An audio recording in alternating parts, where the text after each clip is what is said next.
నన్ను ద్వేషించువారు నాకు కలుగజేయు బాధను చూడుము.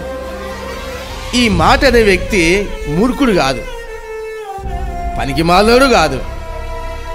ఆయన ఒక మంచి రాజరికం చేస్తున్నాడు. భక్తుడు, భయము భక్తి అనేది ఆయనకుంది. రోజు ప్రార్థన చేస్తాడు. దేవుని యొక్క ఆజ్ఞల ప్రకారం జీవించటము ఆనవాయితీ. ప్రతిరోజు చేస్తాడు. ప్రతిరోజు దేవుని స్తుతిస్తాడు, ప్రార్థన చేస్తాడు. అలాంటి వ్యక్తికి దుష్టత్వము, దురాలోచన, పాపిష్టి తలంపులు, పాపిష్టి జీవితం ఉండనే ఉండదు. ఎందుకంటే అతని జీవితం దేవునితో పనివేసుకొని ఉంది, దేవునితో సహవాసం చేస్తున్నాడు. అలాంటప్పుడు అతని నోటి నుంచి వచ్చే మాటలు ఏంటివి? ప్రశస్తమైన మాటలు. అవేంటంటే అవినీతి కార్యక్రమాలు చేసే ప్రజలకు నీతి మాటలు చెప్పడం, నీతి కార్యక్రమాలు బోధించడం. ఇదిగో నేను సత్యంలో నడుస్తున్నాను, మీరు కూడా సత్యంలో ఉండండి అని చెప్పడం.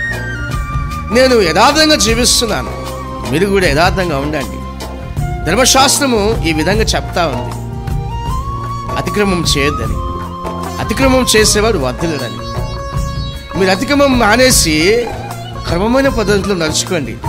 దేవుడిచ్చిన ఆజ్ఞలు, కట్టడలు, విధులు అన్నీ పాటిస్తే మీకు మంచిది అని ఈ విధంగా అతని నోటి నుంచి వచ్చే ఒక ప్రశస్తమైన మాటను బట్టి ప్రజలు ఏం చేస్తున్నారంటే అతను ద్వేషిస్తున్నారు, అతని బాధపడుతున్నారు. చూడు, నువ్వు నీతి న్యాయములు కలిగి ఈ లోకంలో జీవిస్తున్నప్పుడు నీకు ఎదురయ్యేవి ఏంటో తెలుసా? శ్రమ. అందరి వలన, లోకం వలన నీకు శ్రమ కలుగుతుంది.